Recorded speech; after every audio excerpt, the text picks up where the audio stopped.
Morning Year 4. For today's math starter, we're going to do a maths hunt around the house.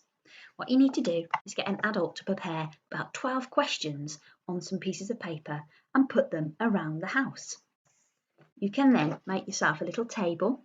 They can tell you where the clues are so you can say where it is located, and then you can write down the answer when you found a clue. I'm going to put photos of my questions and my table on so you can copy mine if you wish. Happy hunting! Here is my first set of questions. Here is my second set of questions.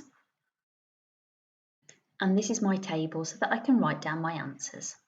Have fun! The learning objective is to find a fraction of an amount. What's the big picture? A fraction tells you how many parts of a whole there are. When we find a fraction of an amount, we are working out how much that part is worth within the whole.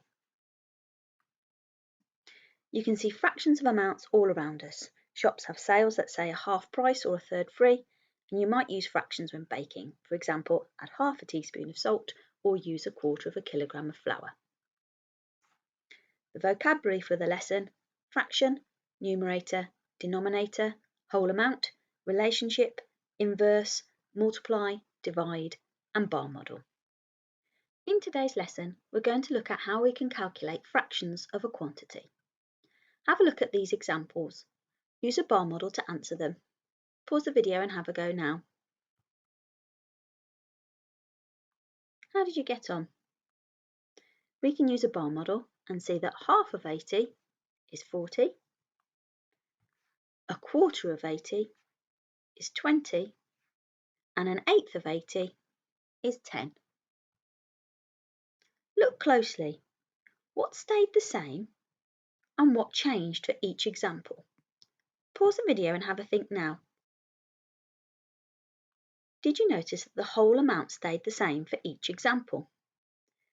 The denominators are different. Did you also notice that the denominators doubled and the size of the fraction halved?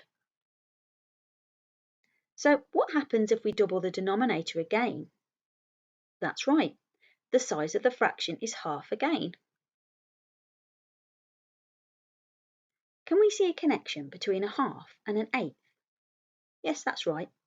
The denominator has been multiplied by 4, so the value of the fraction has been divided by 4. Understanding this relationship helps us to compare other fractions and use what we know to find out things that we don't know. For example, if we know that a quarter of 112 is 28, then what is an eighth of 112? And what is half of 112? Pause the video and have a think. Let's take a look together. We know that a quarter of 112 is equal to 28, and we want to know what an eighth of 112 is. So, we're moving from a denominator of 4 to a denominator of 8.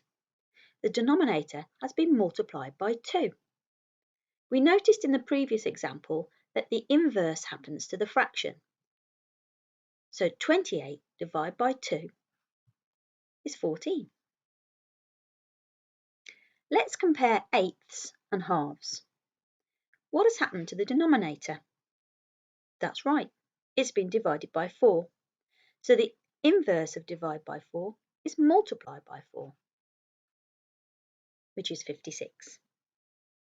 Look at these examples. Use a bar model to help you work out the answer. Pause the video and have a go now. How did you get on? A sixth of 12 is 2. A sixth of 24 is 4. And a sixth of 48 is 8. What did you notice this time? What stayed the same? What's changed? Pause the video and have a think now. This time, the denominator has stayed the same. Each amount has been divided into sixths. The amount has changed from 12 to 24. That's been multiplied by 2. So how does this change the size of the sixths? That's right, it's been multiplied by 2 as well. If you double the whole amount, then the size of the sixths will also double. So, what if the whole is 48? We've multiplied the whole by 4. So the size of the sixth is also 4 times greater. Let's use this to explore this question. If 1/3 of 21 is 7, what is 1/3 of 63? What is 1/3 of 210? Pause the video and have a think. We know that in each of the examples we are finding 1/3, so we are looking for a connection between the whole amounts. What is the relationship between 21 and 63? That's right, 63 is 3 times greater than 21. So if the whole amount is 3 times greater, then the size of the third will also be 3 times greater, which is 21. How about the third example? Here, 210 is 10 times greater than 21. So again, the size of the third will also be 10 times greater. So 7 multiplied by 10 is equal to 70. Now have a look at these 3 questions. Use a bar model to help you. Pause the video and have a go now. Okay, so 1/5 of 25 is 5. 2/5 of 25 is 10. And 4/5 of 25 is 20. What did you notice this time? What stayed the same? What's changed? Pause the video and have a think. The whole amount has stayed the same, and so has the denominator. Notice how the numerators have changed. In the first example, we are finding 1/5, while in the second example, we are finding 2/5.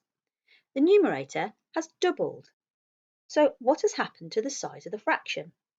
That's right, the size of the fraction has doubled too. What about our third example? This time the numerator is 4 times greater, and so the size of the fraction is also 4 times greater. Can you use this relationship to find other fractions? So if 2/9 of 27 is 6, what is 4/9 of 27? Or 8/9 of 27? Or even 6/9 of 27? Pause the video and have a think. If we know that 2/9 of 27 is equal to 6, how can we use it to find the other amounts? That's right, we can use the relationship between the numerators.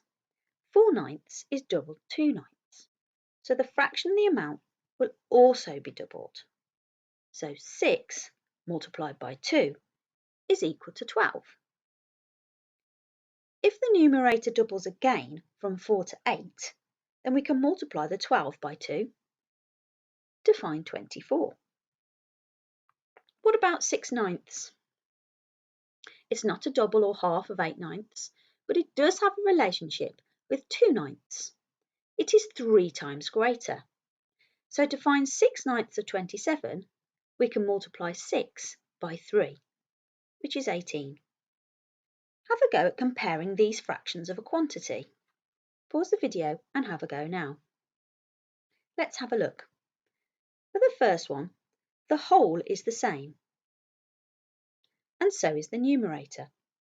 Only the denominators have changed. Let's look at a bar model to compare. You can see from the bar model there that 2/5 of 45 is greater than 2/9 of 45.